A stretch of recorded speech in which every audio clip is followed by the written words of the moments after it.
صاحب آخری سوال کہ ینگ ڈاکٹرز پچھلے دنوں بھوک ہڑتالی کیمپ پر بیٹھے رہے، پھر پنجاب حکومت کے ساتھ سیکرٹری ہیلتھ کے ساتھ مذاکرات ہو گئے، اس کے بارے میں کیا کہنا ہے کہ اتنا لیٹ نہیں کیا گیا؟ آپ نے جنوبی پنجاب کے اندر خود کون سے سیکٹری ہیلتھ؟ یہاں تو ایک سے زیادہ ہے نا. وہ تو بڑا کام کر رہے ہیں، چٹھا صاحب ہیں، وہ تو بڑا سیکرٹری ہیلتھ پنجاب کے، ان کے ساتھ میٹنگ ہوئی. ایک ہے؟ جی جی کتنے ہیں؟ ایک ہی ہے. نہیں اسپیشلائز کا ایک ہی ہے نا جو ینگ ڈاکٹر. بھائی جان 2 ہیں میرے علم کے مطابق. اسپیشلائز کا ایک. اچھا سر آپ تو آپ سوال بتائیں کیا کرنا ہے، سوال کیا ہے؟ سوال پر ہے. سر اب یہ بتائیے گا کہ اب ہمارا جو بیرونی دنیا کے ساتھ جو ہم لنک کرنے جا رہے ہیں، آئندہ آنے والے دنوں میں لاک ڈاؤن نرم ہو جائے گا، کیا اسٹریٹجی آپ دیکھ رہی ہیں؟ معیشت پہ کتنا نقصان پڑے گا؟ شارٹلی بتا دیجیے. معیشت پہ دیکھیے، معیشت پہ گہرے اثرات ہوں گے. اس کی وجہ یہ ہے کہ آپ کی ایکسپورٹس گریں گی، گر چکی ہیں. آپ کی منڈیاں کہاں ہیں؟ آپ کی بہت بڑی منڈی ہے یورپ اور آپ کی بہت بڑی منڈی ہے امریکہ. آج امریکہ کی کیفیت آپ کے سامنے ہے، آپ یورپ کی کیفیت آپ کی ایکسپورٹس گریں گی اور اس کا آپ کی زر مبادلہ کے ذخائر پر اثر ہوگا.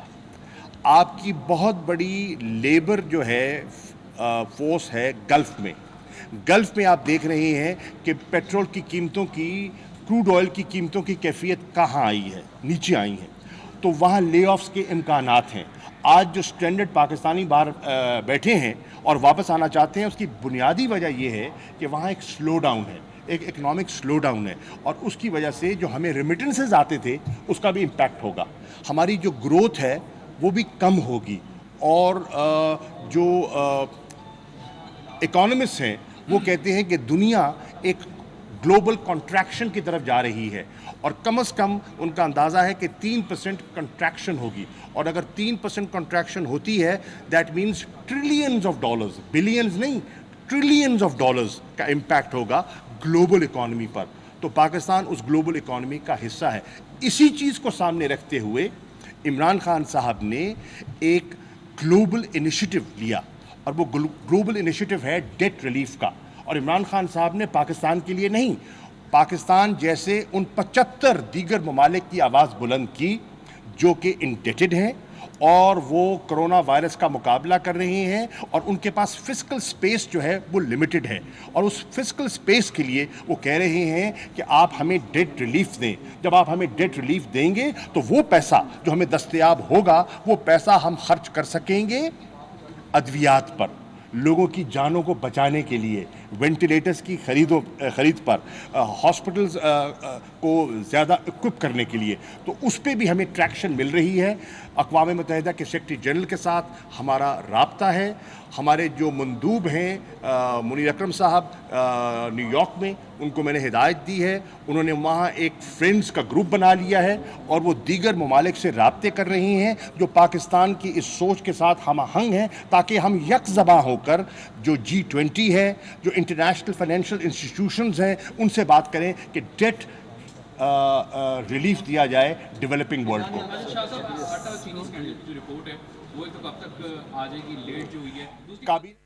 اور آپ کو آگاہ کریں گے کہ اس وقت وفاقی وزیر منصوبہ بندی اسد عمر میڈیا سے گفتگو کر رہے ہیں. آئیے آپ کو دکھاتے ہیں. ہم نے یہ فیصلہ کیا کہ ہم آپ کو یہ تو بتاتے رہے ہیں کہ ہم جب